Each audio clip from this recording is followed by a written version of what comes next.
फक्त योजना या यूट्यूब चॅनलवर मी ओमकार तुमचं स्वागत करतो. तर आर-टी प्रवेश प्रक्रियेसंदर्भात आपल्या चॅनलवर खात्रीशीर माहिती दिली जाते. तर आजच्या व्हिडिओमध्ये कोणकोणत्या जिल्ह्यामध्ये कमी सर्वात आर-टीचे अर्ज आलेले आहेत, जागा जास्त आहेत परंतु अर्ज कमी आलेले आहेत. तर या संदर्भात संपूर्ण माहिती आहोत. तर संपूर्ण माहिती घेण्यासाठी या पोर्टलवरती यायचं आहे. येथे पाहू शकता की आर-टी 2025-26 स्टेटस या टॅबवर तुम्हाला क्लिक करायचं आहे. तर येथे पाहू शकता की आर-टी स्कूल तुम्हाला पाहायला मिळतील, आर-टी वेकन्सी पाहायला मिळतील आणि टोटल ॲप्लिकेशन तुम्हाला पाहायला मिळतील.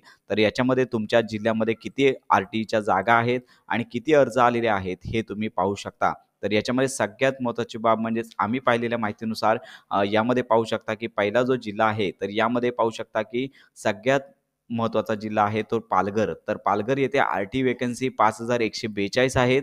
परंतु आत्तापर्यंत 4033 फक्त आर-टी अंतर्गत ॲप्लिकेशन आलेले आहेत. याचबरोबर पुढचा दुसरा जो जिल्हा आहे तो तुम्ही येथे पाहू शकता की येथे रत्नागिरी जिल्ह्यामध्ये देखील पाहू शकता की एकूण आर-टीच्या 782 वेकन्सीज आहेत. परंतु आतापर्यंत अर्ज 698 आलेले आहेत. याचप्रमाणे सिंधुदुर्ग सगळ्यात कमी जे अर्ज आलेले आहेत ते सिंधुदुर्ग या ठिकाणी आलेले आहेत.